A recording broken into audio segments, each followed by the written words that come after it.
Welcome to Geek Therapy Radio. You've got your mental curator, Johnny Hemberger. I'm still alive. This is a new episode. It's going like weeks now between uploads of podcasts here, and I do apologize. And really, the purpose of this episode is just kind of catching you up, just kind of letting you into my life a little bit. And if you're wondering, why haven't you uploaded in a while? Well, this is the answer. I am recording on my 16-inch MacBook Pro. As you know, the main microphone is between the left speaker grill here that I will scratch with my fingernail. So hopefully it sounds okay. I'm also using, obviously, the built-in webcam of this 16-inch MacBook Pro.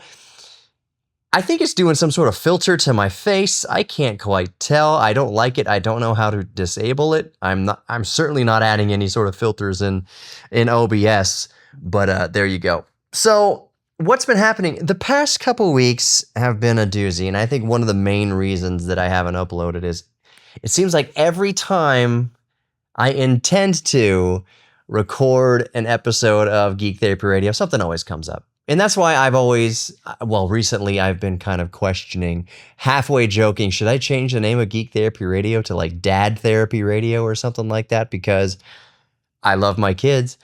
They are the reason, though, why I don't have so much time to record these episodes. I've already eliminated the possibility of recording episodes in the car while I'm driving to work. I did that 2 or 3 times. I just figure it's not worth it. I would rather not release an episode than put myself or anybody else in danger. So that is why I no longer record in the car with the DJI mic, just kind of on my lapel, or actually I had it up on the sun visor.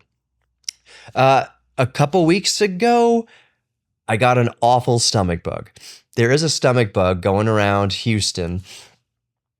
Maybe other parts of the country. I don't imagine it's specific to Houston, but yeah, this last time my whole family got a stomach bug, I was spared. It was miraculous. Riker was puking his guts out. Mommy was puking her guts out. Marshall, my 1-year-old, was puking his guts out. It was actually very sad, and we were all waiting for when Daddy would get it. But thankfully, thank God, I didn't get it that time, so I was able to basically be on puke and poop patrol for my whole family. It's good. It's always better, obviously, if one parent isn't sick. Sometimes both parents go down, and that's what happened with the last round of the stomach bug. We all went down. Marshall got it first, then Mommy, or it might be the other way around. Mommy got it first, then Marshall got it. Then I got it, and then a few hours after me, Riker got it. We were thinking maybe Riker, my 4-year-old, would be spared from this stomach bug, but he was not. Literally within hours of me going down with it, Riker went down with it, which is so heartbreaking. It's one of those things, one of the most heartbreaking things for me. Well, it turned out to be heartbreaking. This wouldn't register if you haven't already been a parent. If you haven't been a parent, this is something that it always sounds like elitist and snobby. You just wouldn't understand as a parent if you're not a parent. This is kind of one of those things, and I understand that because I wasn't always a parent. This is something that I didn't realize until I became a parent. I don't feel bad for me when I go down sick. I feel bad for my family because I can't be as supportive when Daddy needs to be taken care of also. So that's one part. You're already feeling kind of insecure, may not be that you're feeling kind of useless. I was feeling really useless when I went down with the stomach bug. But I remember that night feeling absolutely heartbroken when I could hear in the living room Riker puking every hour, every 30 minutes, every hour or so overnight. That was a long night. Mommy was feeling the best out of all of us. She was feeling bad, but she was feeling the best out of all of us currently. So she stayed out with Riker in the living room where I'm sitting on this couch, actually. Stayed up with him all night with the bowl, handing it to him as he needed it. But I was so heartbroken laying in the room. It didn't annoy me at all that Riker was throwing up. I didn't sleep a wink that night, and that's because of Jack, the cat, keeping me up. I cannot even express how much I dislike that cat. I was sick, had the stomach bug, and any as soon as I would get close to sleep, as soon as my eyes would get some sort of relief enough to start falling asleep, Jack would start caterwauling and meowing and carrying on. Hear the air conditioner coming on, so I'm going to apply the AI noise canceling in DaVinci Resolve later. But yeah, I wasn't sleeping, not because I was sick, but because Jack would keep me up. And I would hear Riker puking his guts out. And I just felt so heartbroken because the last thing you want in the world as a parent is your child to suffer with anything.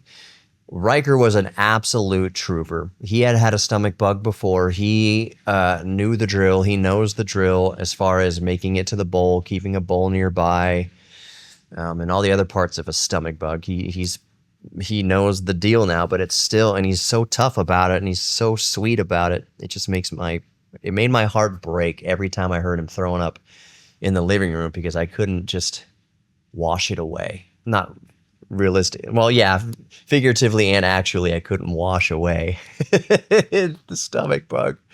But I couldn't instantly heal him. And that's all you want to do as a parent is just kind of put your hand on your child's head or whatever, on their heart, and just give them peace and comfort. And when they have a stomach bug, it's awful and you can't give them that peace and comfort. You can make them as comfortable as possible and as peaceful as possible. But yeah, when he was throwing up, hearing him do his puke sounds was just so heartbreaking because I just wanted him to feel good. I don't care if I felt bad. I'm fine. If I feel bad, that's fine. I know I'll get through it. I'm an adult. I know how to deal with pain and suffering, unfortunately, at this point.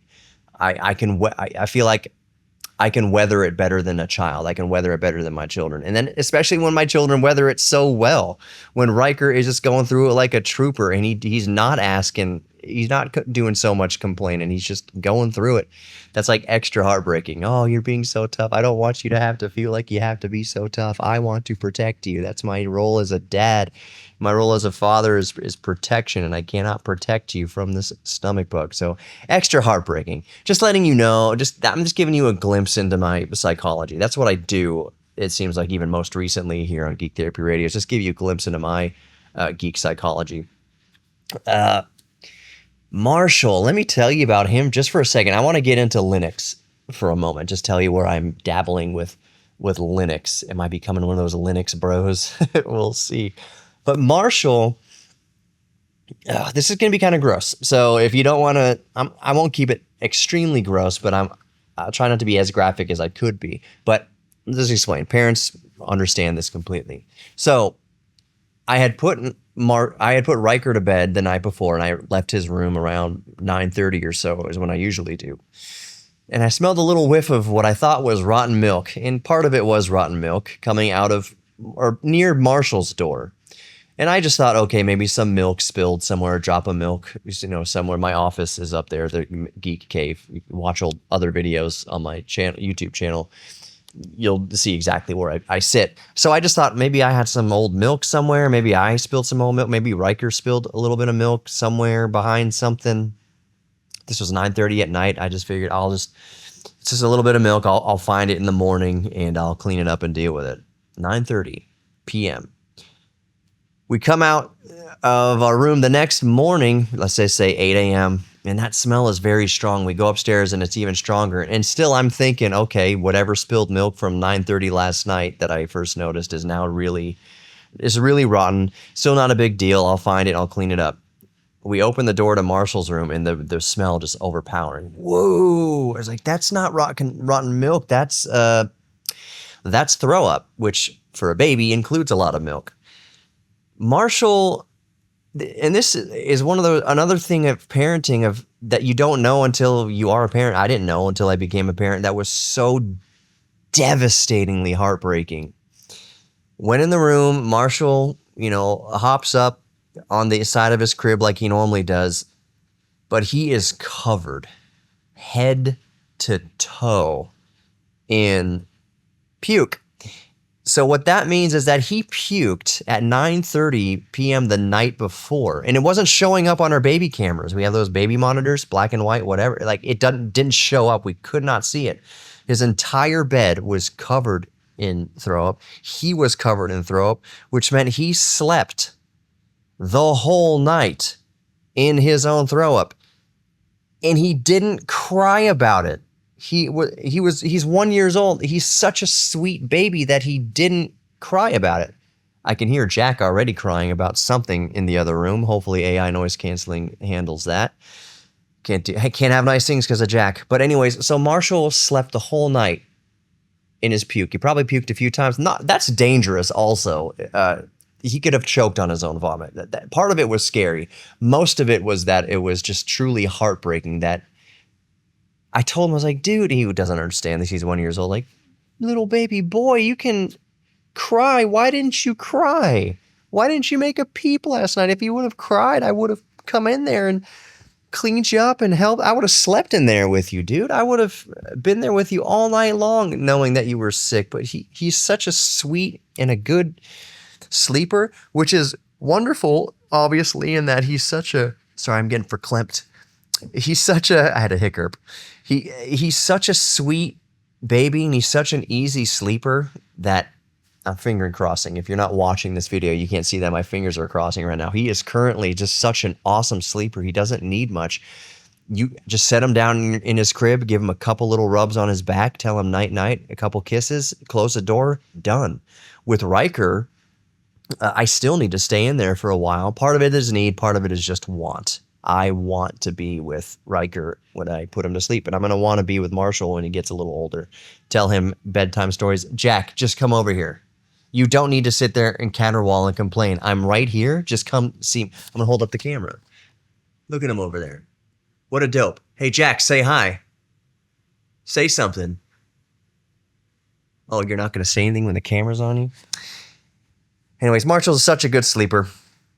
One day I'll go in there, tell him bedtime stories, stay up with him a little bit. But like Riker, you could not just set him in the crib and leave. He would cry for a whole hour. He would lose his mind for 30 minutes to an hour. And really, you just had to be strong about it and just have to leave. But as he got a little older, I'd stay in there, and I guess he just got used to us being in there with him. But babies need different things. Marshall may never need mommy and daddy to stay in there and tell him a bedtime story. We're going to read to him just to read to him because that's part of child development. You read to your freaking kids. But he is a different personality than Riker. Easy breezy. You can set him down in a crib and close the door and he's good. Just goes to sleep. He's got his little Grogu stuffy in there. But yeah, so that was what I was dealing with for the past couple weeks. The stomach bug for me lasted like, I'd say 3 days of noticing it really. And then at least another week of really eating light and being scared to eat foods really. Like, oh, I don't want to eat my jalapenos, my normal diet, because it's going to throw me. I lost 7 pounds in about 18 hours. It was all water weight, obviously, but lost weight quickly. And I used that excuse. I was like, maybe I can use this excuse to just stay on a diet and keep losing weight. Maybe I'll just eat for lunch. I'll have my little turkey and cheese sandwich and a salad and just keep it light and lose the weight.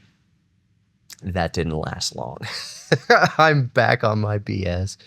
I'm trying to eat a little bit healthier, but that's neither here nor there. At the moment, Linux.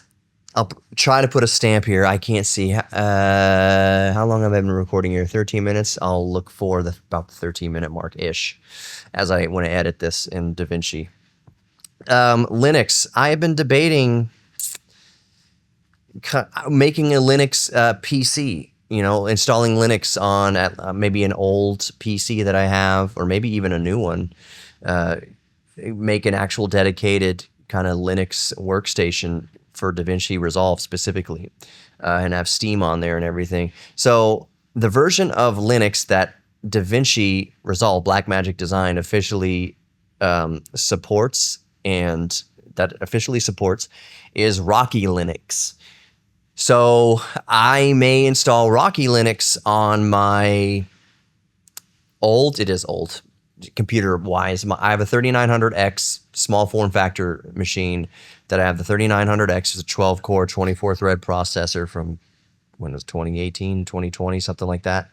And it has the RTX A2000 75-watt bus-powered graphics card, 6 GB version of the RTX A2000. I got it for like $200 a few years ago. I don't know how much it is now, $300, something like that, maybe more expensive. GPU prices fluctuates greatly. But my RTX A2000, it's a workstation class graphics card. It's not the biggest bruiser in existence, but 6 GB. How many CUDA cores? 3,000 CUDA cores, something like that off the top of my head. 128 gig or 284-bit bus. It's a good little. It's one of the best bus power graphics cards still that you can buy, especially small form factor, half height graphics card. So, anyways, that's a little workstation. 32 gigs of DDR4 RAM. It's a good little workstation. 2 solid state drives, a 1 terabyte NVMe, and then like a 1 terabyte SATA SSD. I think is what's in there. Mini ITX board. But yeah, so that kind of sits around. Haven't done much with it. I've talked about it on Geek Therapy Radio a time or two before. It was giving me so many problems. It turned out to be just Windows updates were awful. Oh, surprise, surprise, Windows is awful, which led me down the rabbit hole of, well, what official distro of Linux does Blackmagic Design DaVinci Resolve officially support? And it's Rocky Linux. I think it used to be Mint. Or no, it was CentOS. But I think maybe they still do. Don't quote me on like if they still officially support CentOS. But Rocky Linux for sure. So I was like, I'm dabbling with installing that version of Linux on that machine, that small form factor 12-core processor, RTX A2000, 32 gig of RAM machine, just to dabble with Linux, just to have Linux on there, and put not SteamOS, but put Steam on there. I've been considering putting SteamOS. That's some breaking news in the handheld gaming world, is that here's my original ROG Ally with the Z1 processor in there, Z1 Extreme processor. SteamOS Valve has officially released SteamOS for ROG Ally and the Legion Go. And the Legion Go S, I believe. Either way, it's not just officially supported on Steam Deck now. Oh, it's too far out. My Steam Deck's in the other room. But SteamOS is officially supported on ROG Ally. You may have seen videos around YouTube, Wolf Den and ETA Prime and the other usual suspects covering SteamOS on ROG Ally. As I understand it now, currently, as of recording on June 2nd, 2025, it's pretty good on SteamOS, and even you do get some increased frame rates when you get Windows out of the way, for the most part. But there's still some bugs. There's still some development that needs to be done on SteamOS for ROG Ally. Make it compatible with changing TDPs and things like that, which it can do a little bit with some hacks, as I understand it. But mainly it's kind of streaming services, game streaming services like Xbox Live and NVIDIA GeForce Now, whatever. It's not fully fleshed out yet on SteamOS for ROG Ally. That's what I'm going to wait for. Because it sounds stupid. This is such a first world problem, such a first world idiotic thing of mine. But I checked my bank statement and I got an email saying NVIDIA has charged you $50 or whatever for 6 months of GeForce Now. I'm like, I forgot that I even had GeForce Now. I totally forgot that I am paying for reoccurring payments for GeForce Now.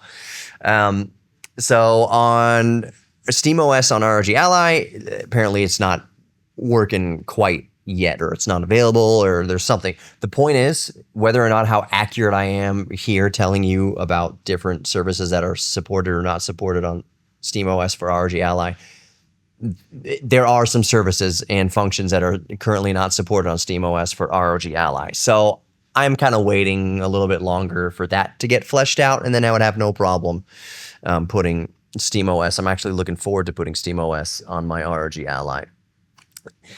I've talked about, obviously, my ROG Ally in the past, that I like that you can hook up a hub. You do get display output. This is not Thunderbolt, but you do get display output through USB Type-C here. And it's a little mini workstation. I wish this is the OG ROG Ally, not the 24 gigabyte newer version of it, Ally X or whatever. This is still 16 gigabytes of DDR5. And it works great. I wish I had the 24 gig version, because I think that would be a little bit better with editing on DaVinci Resolve. DaVinci Resolve works a treat on here, even with 16 gigabytes of not VRAM, 16 gigabytes of total system memory. that's shared with the APU. Works great. And that's one of my hesitations with putting SteamOS on there is like, I have used this as a workstation once. And I like the idea of, booting into Windows and having it just be a regular PC that you can do normal PC things with.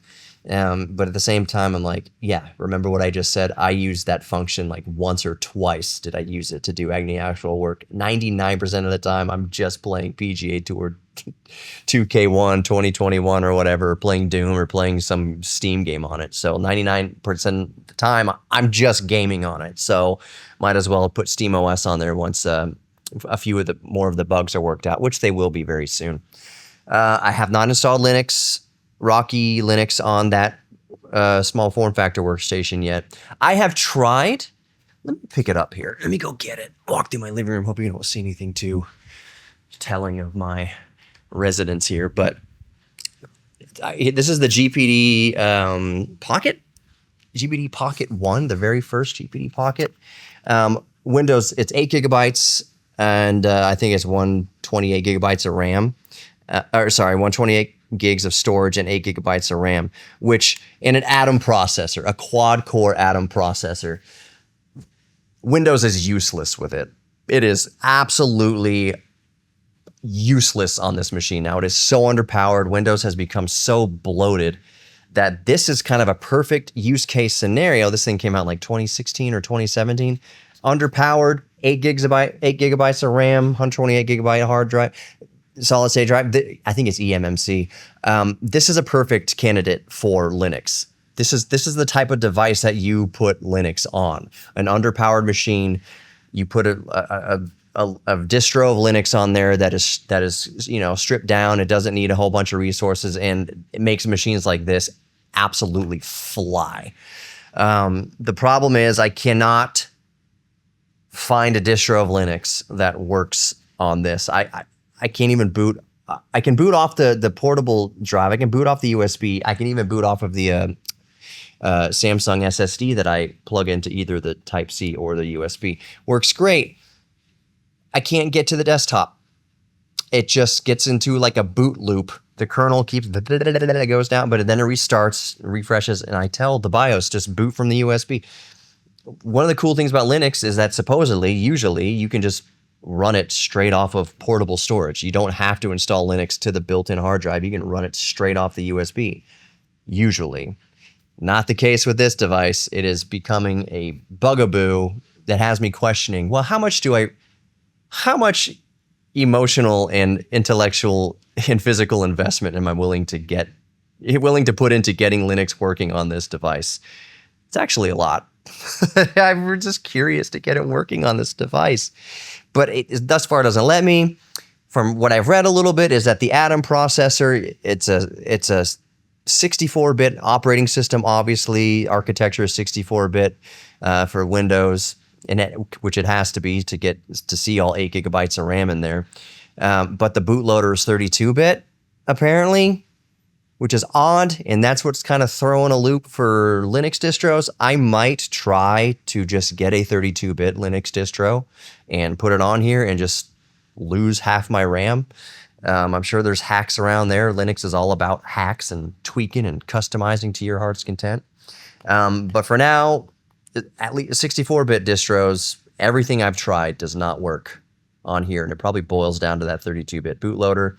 I may try a 32-bit distro and just lose the other 4 gigs of RAM, which might not matter in the end because this thing isn't very powerful to begin with, and you can find a very lightweight distro of Linux that idles less than a gig of RAM.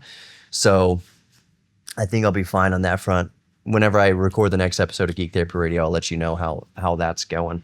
I use Linux all the time on my Raspberry Pis, and it runs great. My favorite version of Linux, my favorite distro or facade or whatever you call it, desktop environment that I use on my Raspberry 4 and 5 is Twister OS. I have talked about Twister OS ad nauseum in the past on Geek Therapy Radio. It is the best. skin or whatever you could put on top of Linux on ARM. It's just great. It has RetroPie built in there. It's fantastic. You can make it look like whatever desktop environment you want. You can make it look like Mac OS. You can make it look like Windows 98. You can make it look like Windows 7. You can make it look like Windows 10. At your heart's desire, you can just do a hotkey and just say beep beep. You hit Function F2 or something like that. Function Shift F2, and now you're using Windows 98, or it'll look like Windows 98. It's really cool. Twister OS. I use that on my Raspberry Pi all the time. But I'm looking into, I guess you could boil it down to, my interest in Linux currently is to get it working on an x86 system. DaVinci Resolve on Linux, Rocky Linux, only officially supports NVIDIA graphics cards. So that's one thing, is I can put Rocky Linux on an AMD-powered graphics computer, but it won't officially support. You run into bugs, I don't know. Even getting the NVIDIA drivers to work on Rocky Linux isn't as straightforward as just going and downloading them, which is a travesty. You know what? I'm going to go over to, real quick here, hopefully my thing is still recording. OBS is still recording. I can't bring up the desktop. I haven't set it up for that. I want to see if Linux NVIDIA drivers. I don't think you can just go to the website and download Linux NVIDIA drivers. NVIDIA, download official drivers. Let's see. Manual driver search. I agree. But let's see. I don't see anywhere. Operating system. Ooh, you can. Okay. I take that back. Y'all were yelling at me as I was complaining about this. Looks like you can download Linux drivers, 64-bit at least Linux drivers. You can download drivers even for Arch 64, which are like ARM processors. Interesting. I might have to dabble with that a little bit. Cool. You're watching or hearing me realize things live. Well, pre-recorded here on Geek Therapy Radio. Speaking of the devil, I got to wrap this up because I do have to go get Marshall. Let me look in my phone here what the time is. 20 minutes it looks like to get there. So, all right. Yeah, I got to start wrapping this up. My geek thing right now is dabbling with Linux, getting Linux installed on things. I